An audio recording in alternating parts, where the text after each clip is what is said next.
Tonight is not just a full moon, with it being the flower moon and a lunar eclipse. It also has astronomical significances. When the sun is at 15 degrees of Taurus, which it is today, it is actually the astronomical Beltane. So I am wishing you all out there a blessed Beltane from my heart to yours. And when we add in this full moon lunar eclipse energy, it's really not all that surprising that our weather is being as erratic as it is. I went outside before and I was out there for a period of about 7 minutes. And in that time span, it felt like a heat wave. We had thunder and then it was a torrential downpour. It genuinely couldn't make up its mind. However, it is a powerful day energetically. And in the Celtic tradition, people believed that the last day of April before the 1st of May, which is the Beltane most of us celebrate, that was the most dangerous night of the year because the veil was at its thinnest when we transitioned from the dark half to the light half. It was considered a liminal point and a time where the veil was thinner as we did that transition from the dark half to the light half. However, astronomically speaking, that would be last night. And in ancient Britain, it was common to bang pans and pots to make as much noise as possible to scare any of the wandering spirits that may be around. Huge fires would be lit and the flames kept burning through the night. And plants of Beltane are the beautiful primrose, and I think we may have discussed primrose medicine before. Also rowan and calendula, which is also known as marigold, and that is such a medicinal plant, and I definitely have discussed that one before. And in the past, crosses made out of red thread, rowan berries, and primroses would be hung across barn doors to protect the animals inside from any wandering spirits. And when the dawn of Beltane arrived, it was considered safe once more again because the light half was finally here. The season of summer has won the battle and finally arrived. Although from the sounds of it out there with all the thunder, we're still in the midst of it. And Beltane was a time of great feasts, huge fires, and gathering together as one, united to celebrate the change of the season and to celebrate all the lovely food in abundance that brings with it. And depending on your own pagan path, it may also include some deity worship and honouring your deities in your pantheon. And as astronomically it's Beltane, that means the veil is thin enough for some powerful divination. And obviously, with paganism being an umbrella term, there are lots of different paths and traditions. However, the main thread that runs through them all, that main thread of commonality, is fertility, abundance, growth, and new beginnings. And around England, there's still lots of events that take place. You may see Morris dancing performers, you may see Irish dancing performers, maypole dancing, and lots of pagan camps and events taking place around the country, with many moots holding their own open rituals. And if you see my prayer vlogs, you will notice that we've just got home from one of the pagan camps ourselves, and it was absolutely amazing. If you've never experienced a pagan camp, I do recommend it, and most of them are family orientated. And you may also hear people refer to Beltane as Beltane.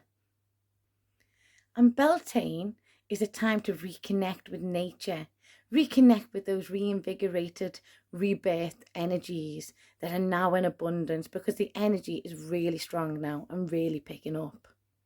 And the energy of Beltane can be really invigorating and really inspiring. It's a wonderful time for new projects, new beginnings, fresh starts, and bringing things forth into abundance.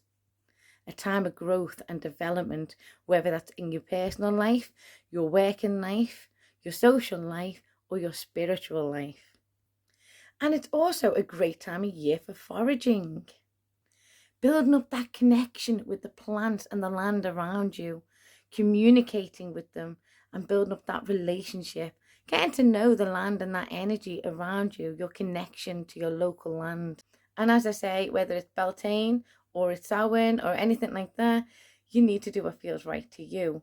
And you don't always have to be doing something ultra elaborate. Just go with what feels right.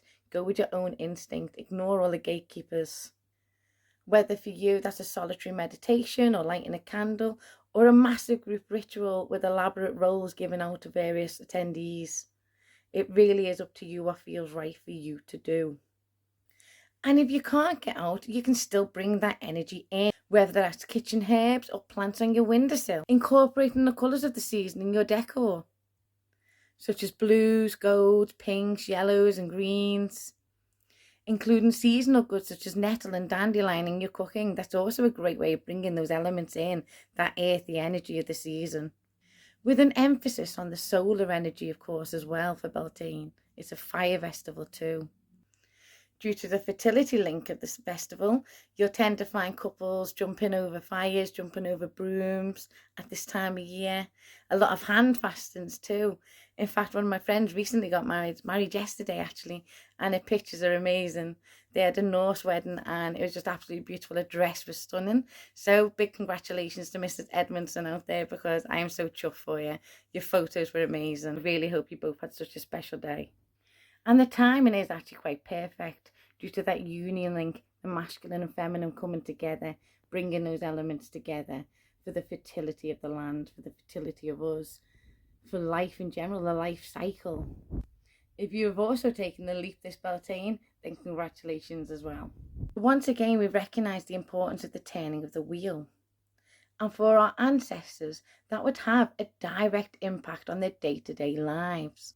And we may grumble about the weather in England, and yes, many areas do have flooding, which is heartbreaking. However, in general, our modern homes and modern living situations tend to protect us from those harsher elements and that direct impact that we would have from living off the land, living with the land, and the difficulties that come with that, along with the seasons. New hurdles to overcome. And when you live a life that's so in tune and symbiotic with nature, it really isn't surprising that these turns, these changes, the turning of the wheel, the changes of the seasons were so important. And the pagan community is actually seeing a huge growth at this moment in time, an explosion in our numbers. And many of you did actually put that on the census, so that has increased the numbers legitimately in the government's eyes. And along with that, we are seeing such a resurgence in the celebrations of these key festivals, these key seasonal changes, the turning of the wheel. And when we look into the past, through to the modern age, we see that people like the royal family, for instance, and Parliament will also use these key dates for their celebrations or to announce changes. So I'm not surprised that we've had a certain celebration in England this weekend that's coincided with the Astronomical Beltane. Not surprised in the slightest. And it's well worth delving into if you feel interested by that. As for the mass public, it's really not surprising that so many people are feeling called to a pagan path, a more connected path. Wanting to feel that strong connection to nature, a part of nature, and trying to fill that gap that they've clearly been sensing for a while without realising what it was. Because we do need that symbiotic relationship with nature. Energy is all around us, and science is just catching up to that fact. We're not meant to be separate from nature. We're meant to be a part of nature. So Beltane is a festival of renewal, reinvigoration, inspiration, and energy. That's zest for life energy. New beginnings, fertility, abundance.